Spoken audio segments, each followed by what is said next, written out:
Ողջույն։ Լսել ես, որ աշխարհում կան ձկներ, որոնք աչքեր չունեն։ Իսկ տեսել ես թութակներ, որոնք կարող են սպանել մեծահասակ ոչխարի։ Իսկ գազելները, որոնք կարող են ամբողջ կյանքում ջուր չխմել։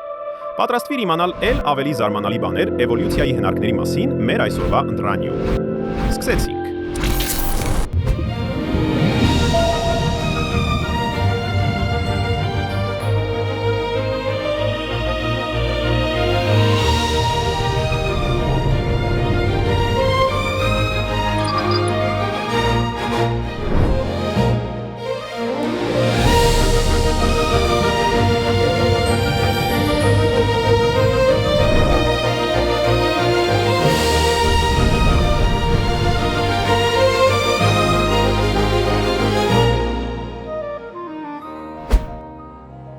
Դպրոցից գիտենք, որ ուղտերը ունեն մի փեսիկներ, որոնց մեջ ճարպ են կուտակում։ Այո, ճարպ, ոչ թե ջուր։ Բայց ինչ-որ բան պետք է ուտեն, չէ՞։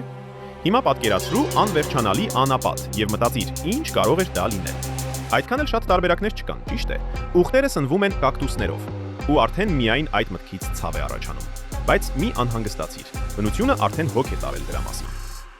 Որպեսզի ուտելը այդքան ցավոտ չլինի, այս կենդանիների բերանի մեջ կան հատուկ կերատինից բրդիկներ։ Իսկ հիմքը պատված է կարծր հյուսվածքներով։ Բացի այդ, նրանք սովորել են ծամել այնպես, որ փշերը ուլ գնան ուղղահայաց, ոչ թե հորիզոնական։ Ահա թե ինչի է ունակ էվոլյուցիան։ Ինչու է այս ընկերն իրեն պահում այնպես, կարծես նոր դուրս եկավ UFC-ի օկտագոնից։ Քո առաջ իսկական մարզիկ է։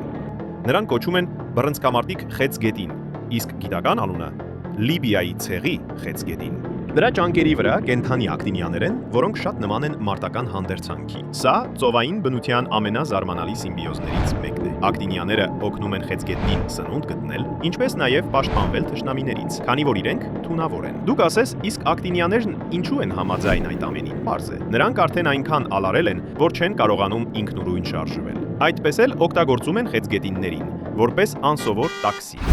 Վաու, այս ընկերությունը ուղիղ պետք է տանել մոդելային պոդիում։ Նայր, ինչ նազելի ոտքեր ունի։ Քո առաջ անսովոր գայլ։